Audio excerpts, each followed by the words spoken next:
ডিম পারে হাসে খায়, ডিম পারে হাসে খায় বাগদাসে। সাহেব দেখে যান, এই ছাত্ররা আপনার কাছে জমা জমি চায় না। লড়াই করলেন আপনারা, যুদ্ধ করলেন আপনারা, ফ্ল্যাগ উড়াই কারা? এই যে আমরা এখানে যারা আছি, আপনারা যারা এখানে আছেন, সবাই জেল খেটেছেন, সবাই মামলা খেয়েছেন, অনেকেই রক্ত দিয়েছেন, আমাদের অনেকেই সাজা খেটেছেন। আমাদের নেত্রী, দেশ নেত্রী বেগম খালেদা জিয়াকে মিথ্যা মামলায় সাজা দিয়ে বছরের পর বছর কারাগারে রাখা হয়েছে।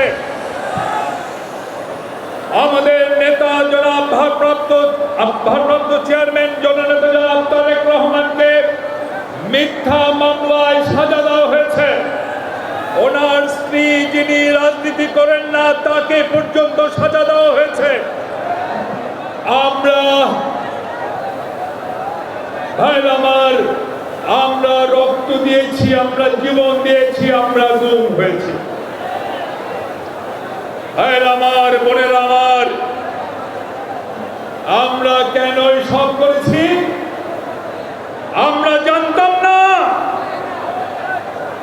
শেখ হাসিনা কবে পালিয়ে যাবে, তবে আমরা একটা জিনিস জানতাম, আমরা আমাদের মধ্যে একটা বিশ্বাস ছিল, অন্যায়ের বিরুদ্ধে ন্যায়ের লড়াইয়ে একদিন না একদিন ন্যায়ের বিজয় হবে। মিথ্যার বিরুদ্ধে সত্যের লড়াইয়ে একদিন না একদিন সত্যের বিজয় হবে। পৃথিবীর বুকে কোন স্বৈরাচার কোন দিন দীর্ঘ সময় টিকে থাকতে পারে না।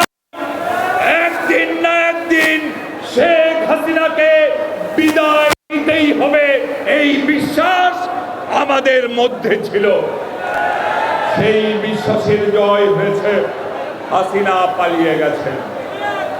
আজকে এখানে লাখো লাখো জনতা, ইউনূস সাহেব দেখে যান, এই ছাত্ররা আপনার কাছে জমা জমি চায় না, টাকা পয়সা চায় না, সহায় সম্পত্তি চায় না। এই ছাত্র ভাইরা অতি দ্রুত জনগণের নির্বাচিত সরকার দেখতে চায়। এই ছাত্র ছাত্রী ভাই এবং বোনেরা চায় যে শহীদ পরিবারগুলো রয়েছে তাদেরকে মূল্যায়ন ঠিক করা হচ্ছে না, রাষ্ট্র তাদের দায়িত্ব গ্রহণ করুক।